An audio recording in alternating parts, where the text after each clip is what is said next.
তো কেমন আছেন সবাই? আশা করি সকলে ভালো আছেন। তো ভালো থাকুন, এখানে আশা করি সকলে ভালো থাকেন। আজকে আমি আপনাদের বিদ্যা দিব।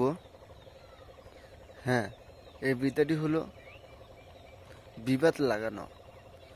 দুজনের মাঝে বিবাদ লাগানো, চাহে শত্রু হোক, আর চাহে আপনার বন্ধু বান্ধব হোক, আর চাহে আপনার স্বামী স্ত্রী হোক, হ্যাঁ, যে কেউ হোক, অসুবিধা নাই।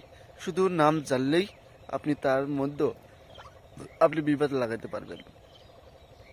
তো এই বিদ্যাটি অতি পাওয়ারফুল বিদ্যা, আর স্বয়ং সিদ্ধ মতো আলাদা কোনো সিদ্ধি করার কোনো প্রয়োজন নাই।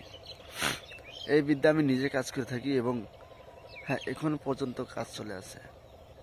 তো সকলে ভালো থাকবেন আর কাজ করার জন্য চেষ্টা করবেন, যাতে আমি খুব দুরন্তভাবে কাজগুলো করতে পারি। তো আপনি কিভাবে করবেন, কোন নিয়মে করবেন, কোন দিন করবেন, কোন সময় করবেন, সমস্ত জিনিস আপনাদেরকে বলে দেব। তো আপনি দুজনের মাঝে যে বিবাদ লাগাইবেন, কিসের জন্য লাগাবেন? হয়তো আপনাকে কোনো কিছু গালিগালাজ করছে, বা আপনাকে কোনো সময় আঘাত দিছে, বা আপনাকে কোনো সময় কিছু করছে, বা আপনি তাকে কোনো কিছু করছেন, সে আপনাকে মনের ভিতরে আঘাত দিছে।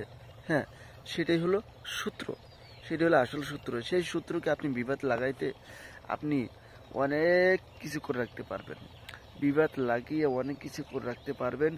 আমি এখানে আপনাদেরকে বিশ্বাস বা আপনাদেরকে ভরসা দিয়ে দেব। তো আপনার কাজগুলো করবেন আর নিজের কাজ নিজে করার জন্য সমাধান করবেন।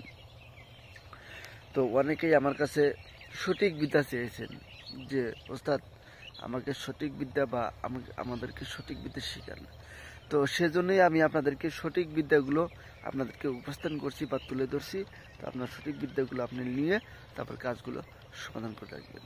তো চলুন, আপনি যে যন্ত্রটি দেখবেন সেই যন্ত্রটি আপনি দেখে নিতে আমরা নিয়ে দিতে পারবো।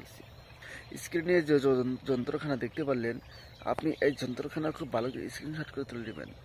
নেওয়ার পর তারপর আপনি কি করবেন, শুধু লাল কালি নেবেন, একটা লাল পেন নেবেন। নেওয়ার পরে লাল আপনি সাদা কাগজ নেবেন, সাদা কাগজ আর লাল কালি দিয়ে লেখার তারপর কি করবেন, আপনি লিখবেন এই যন্ত্রখানা যন্ত্রখানা লাল কালি দিয়ে সাদা কাগজের উপরে লিখবেন।